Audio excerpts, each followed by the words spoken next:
Breakup అసలు తప్పు కాదు, కానీ వెంటనే దానికి ఒక రీప్లేస్మెంట్ వెతికేయడం అదే అసలైన బెట్రేయల్. దీనికి మించిన ద్రోహం లేదు. విడిపోవడం ఓకే, సూపర్, ఎందుకంటే ప్రతి ఒక్కరికి పీస్ ఆఫ్ మైండ్ చాలా అవసరం.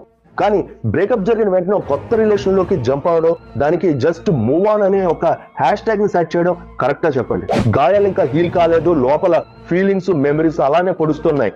కానీ ఈ లోపే ఒక వేరే వ్యక్తిని తీసుకొచ్చి రీప్లేస్మెంట్ గా పెట్టుకోవడం అనేది లవ్ కాదు. మనం ఎవరు రోబోట్స్ కూడా కాదు. జస్ట్ అది సిచ్యువేషన్ నుంచి ఎస్కేప్ అవడం మాత్రమే.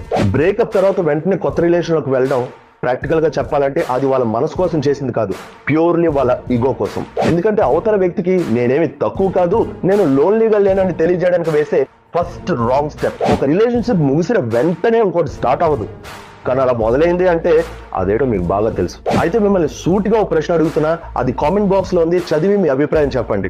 లైక్ అండ్ సబ్స్క్రైబ్ చేయడం మర్చిపోకండి. సైనింగ్ ఆఫ్, మీ అశోక్, వైజాగ్.